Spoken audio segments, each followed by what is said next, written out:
வாங்க மீன் குழம்பு எப்படி வைக்கிறதுன்னு பார்க்கலாமுங்க. ஒரு பாத்திரத்தில் எண்ணெய் ஊற்றிட்டுங்க, சின்ன வெங்காயம், பூண்டு, தக்காளி எல்லாம் போட்டு நல்லா பொன்னிறமாக வதங்கணுங்க. அது கூட வரமிளகாயும் சேர்த்திக்கணுங்க. அதுக்கப்புறம் வீட்டிலேயே அரைச்சி வச்சுருக்க குழம்பு மிளகாய் தூள் போட்டு வதக்கி விட்டுங்க. ஆற வச்சு எடுத்து மிக்ஸி ஜாரில் போட்டு அரைச்சி எடுத்து வச்சுருக்குறோங்க. புளி பார்த்துட்டிங்கன்னா மீன் குழம்புக்கு ஊற வச்சு வச்சுருக்குறோங்க.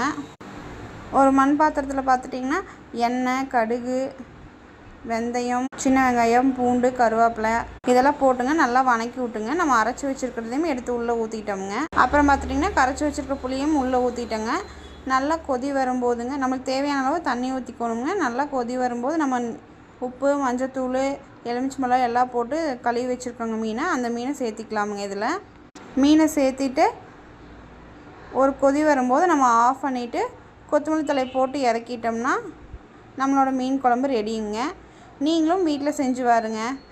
செஞ்சு பார்த்துட்டு கமெண்ட் பாக்ஸில் கமெண்ட் பண்ணுங்கள் எப்படி இருக்குது மீன் குழம்புன்னு சொல்லிவிட்டுங்க.